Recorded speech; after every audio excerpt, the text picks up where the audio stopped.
Bismillahirrahmanirrahim. Naeem's Virtual Academy में खुश आमदीद. I am Aftab Hussain Samo. Today is lecture number 31 and the topic is geographical discoveries. In this lecture we discuss the name of the explorer, nationality and exploration. Means which land the explorer has discovered on that time. So a lot of questions or MCQs comes from this. In many tests, I have seen many tests there. The MCQs like Christopher Columbus, about Christopher Columbus, about Marco Polo, different explorer. The MCQs has always come in the test. In last lecture, we discussed the boundaries of the zone. For repetition, I recall this lecture for repetition that in last lecture we discussed the boundaries of the zone, in which we discussed the temperature zone, torrid zone and fried zone. These regions we discovered. These zone, temperature zone we discovered, also latitude, longitude. Similarly, in this lecture we discuss the year, the name of explorer, nationality and exploration. हिनी lecture में असां जेके भी दुनिया में मशहूर explorer आया, जंहिं दुनिया के दरियाफ़त कयो, जंहिं दुनिया के मुख़्तलिफ़ समुंडनि जे ज़रिए वयास करे करे उन्हनि उते पहुता वञी. पहिरियां त समुंडनि जो सफ़र हूंदो हुयो, समुंडनि जे ज़रिए उहे तय कंदा हुया, अहिड़े तरीक़े सां उतां अची पहुचा. अच्छा, हाणे 982 खां 85 जी दौरान नेम ऑफ एक्सप्लोर हिकु ई हुयो, इरिक द रेड.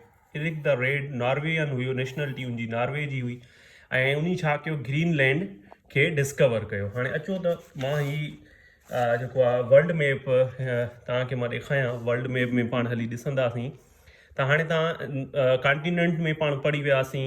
ही जेको हुयो नॉर्थ अमेरिका कॉन्टिनेंट हुयो, ही साउथ अमेरिका कॉन्टिनेंट हुयो. हाणे मथां ही ॾिसंदा ग्रीनलैंड आहे.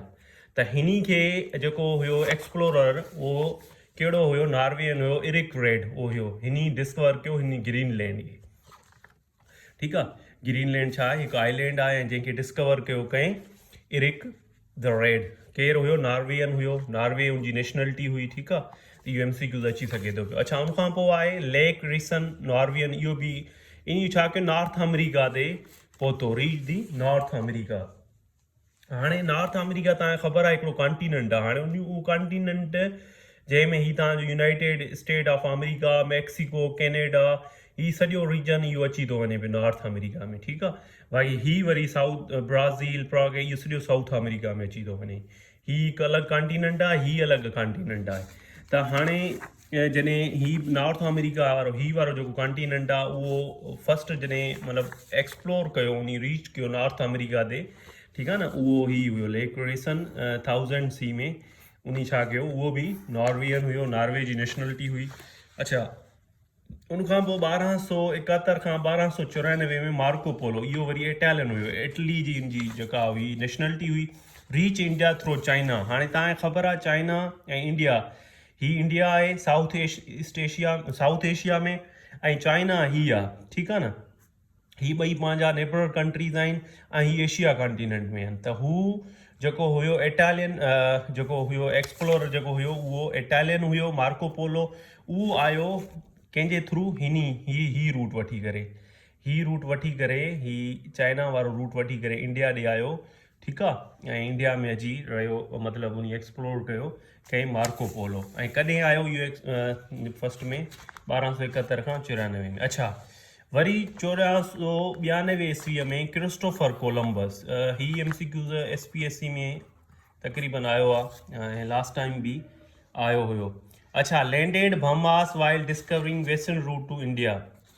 हाणे जेको वेस्टर्न जेको रूट आहे न इंडिया जो, उहो बहमास जे ज़रिए हाणे ही ईस्टर्न साइड आहे, ही वेस्टर्न साइड आहे. त ही इंडिया जे वेस्टर्न साइड ॾे ही वारो साइड ॾे आयो. ठीकु आहे.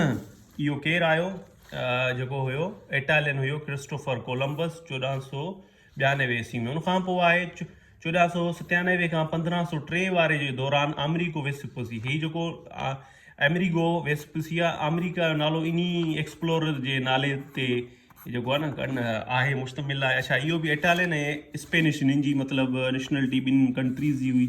अच्छा हीउ जेको आहे एक्सप्लोर कयो Mexico part of east coast of America South America. अच्छा हिन जेको कोस्ट आहे न हीउ साउथ अमेरिका मैक्सिको वारो इन्ही जेको आहे अमेरिको वेसुपूसी जंहिंजे नाले सां हीउ कॉन्टिनेंट आहे अमेरिका, ठीकु आहे न, उन इहो हीउ मैक्सिको ऐं हीउ कुझु जेको हुयो ही साउथ अमेरिका जो पार्ट आहे इन्ही खे हिन छा कयो एक्सप्लोर कयो, ठीकु आहे न, इन्ही खे डिस्कवर कयो। त जीअं तव्हां मतिलबु इन मैप जे करे सम्झी सघंदा इन खे आराम सां। अच्छा उनखां पोइ 1498 ईस्वीअ में वास्को डे गामा ही is Portuguese nationality by nationality Portuguese हुयो, discover sea route from Europe to India. हाणे तव्हांखे ख़बर आहे ही एशिया कॉन्टिनेंट आहे ही वारो। हाणे काज़िकिस्तान जे मथां ही जेको रशिया वारो पार्ट आहे, रशिया अधु हिसो जेको आहे रशिया जो उहो एशिया में आहे ऐं मतिलबु रशिया जो कुझु पार्ट एशिया में ऐं कुझु ही यूरोप में लॻे थो पियो, ऐं यूरोप जे बि ईस्टर्न पार्ट में, ही वेस्टर्न यूरोप आहे, ही जो फ्रांस स्पेन या ही जेको जर्मनी पोलैंड ही वेस्टर्न में अचे थो, ही जेको यूक्रेन रोमानिया या जॉर्जिया या ही सभु एरिया वरी हिननि में अचनि था पिया, छा में जेको आहे ईस्टर्न यूरोप में। अच्छा त ही जेको हुयो फस्ट जेको 1498 ईस्वीअ में discover sea route from Europe to India. हाणे ही यूरोप खां तव्हां वेंदा ही सेंट्रल एशियन कंट्रीज़ आहिनि त हेॾां बि रूट अचे थो सिधो इंडिया ॾे, ही मंगोलिया चाइना खां बि ईंदे हेॾां इंडिया ॾे अचे थो पियो त ही यूरोप आहे। अच्छा हेॾां जेकॾहिं ईंदो तव्हां ही यूक्रेन रोमानिया उनखां पोइ हीअं ईंदो त ही सेंट्रल एशियन कंट्रीज़ आहिनि ऐं पोइ अफ़गानिस्तान पाकिस्तान इन खां पोइ इंडिया आहे, त इहो रूट बि हिकिड़ो आहे जंहिंजे ज़रिए ही अची सघनि था। अच्छा 1500 ईस्वीअ में पेड्रो एल्वारेस कैब्रल ही नेशनलिटी इहो बि पुर्तगीज़ हो, डिस्कवर ब्राज़ील। हाणे तव्हांखे ख़बर आहे ब्राज़ील जेको आहे उहो ही जेको लार्जर कंट्री आहे साउथ अमेरिका जो इन खे डिस्कवर कयो, ठीकु आहे न। इहो कंहिं डिस्कवर कयो, इहो बि 1500 ईस्वीअ में पेड्रो एल्वारेस, ठीकु आहे, डिस्कवर ब्राज़ील मतिलबु साउथ अमेरिका खे जे इन कंट्रीअ खे। अच्छा 1501 खां 1516 में वेरियस नाले हिकिड़ो एक्सप्लोरर हो पुर्तगीज़ हो, इहो बि discover Sri Lanka Goa Malacca Japan east India American coast of, ठीकु आहे न, हे ईस्ट इंडिया ताईं जापान बि मलाका बि श्रीलंका बि गोवा बि। हाणे तव्हांखे ख़बर आहे इहे जेके आहिनि थोरियूं, हाणे हेॾे श्रीलंका ही इंडिया आहे, ही इंडिया सां गॾु हाणे हिते वेंदा ही बांग्लादेश आहे, बांग्लादेश नेपाल अच्छा भूटान ही तो श्रीलंका, ही ड्रॉप्स पाणीअ जे कतरे वारी ॻार थो ईअं श्रीलंका। अच्छा इहो उनखां अलावा तव्हांजो मलाका ऐं उनखां पोइ ॿी कहिड़ी जापान। हाणे जापान तव्हां ॾिसंदा त हिन साइड ॾे थो उहो ही थो जापान, इन खे बि नी डिस्कवर कयो, ठीकु आहे। कंहिं डिस्कवर कयो, इहो डिस्कवर कयो वेरियस 1501 खां 16 में पुर्तगीज़ हुयो। छा 1509 ईस्वीअ में सेबस्टेन केबुट इंग्लिश इहो नेशनलिटी हुई अमेरिका कोस्ट ऑफ फ्लोरिडा। हाणे Florida Brazil coast and mouth of river plate, ठीकु आहे। फ्लोरिडा तव्हांखे ख़बर आहे ही अमेरिका में हिकिड़ी रियासत आहे, ठीकु आहे, ऐं उनखे जेको आहे ही यूनाइटेड स्टेट ऑफ अमेरिका, ही इलास्का जी सभ खां वॾी जेका आहे एरिया जे हिसाब सां वॾी में वॾी इहा आहे। अच्छा नंढी में नंढी वरी रोड आइलैंड आहे कंहिंजी अमेरिका जी, नंढी में नंढी रियासत रोड आइलैंड आहे, वॾी में वॾी ही इलास्का आहे। त हिन वरी डिस्कवर छा कयो, हिन डिस्कवर कयो फ्लोरिडा खे। फ्लोरिडा बि हिकिड़ी स्टेट आहे यूएस जी, ठीकु आहे, उनखे कंहिं डिस्कवर कयो। ऐं ब्राज़ील कोस्ट, हाणे ब्राज़ील जो ही कोस्ट आहे उहो ही वारो ब्राज़ील जो कोस्ट बि इन खे इन कयो, ठीकु आहे। अच्छा उनखां पोइ आहे 1634 खां 36 में जेकस कार्टेन फ्रेंच एक्सप्लोरर हुयो, कैनेडा खे डिस्कवर कयईं, गल्फ ऑफ सेंट लॉरेंस ऐं जेको आहे माउंट रॉयल। हाणे कैनेडा तव्हांखे ख़बर आहे त नॉर्थ अमेरिका में आहे ही, ठीकु आहे न, इन खे कंहिं डिस्कवर कयो, इहो जेको आहे ही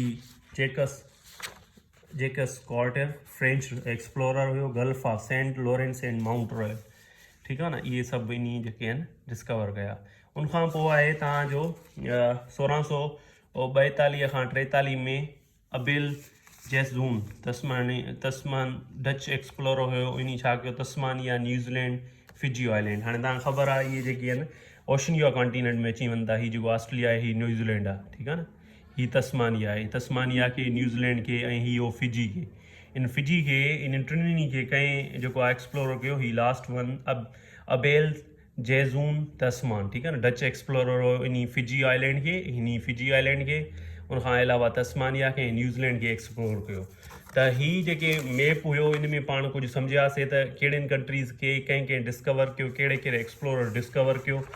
so it's all about the discoveries, the geographical discoveries. Hope you understand this. Thank you.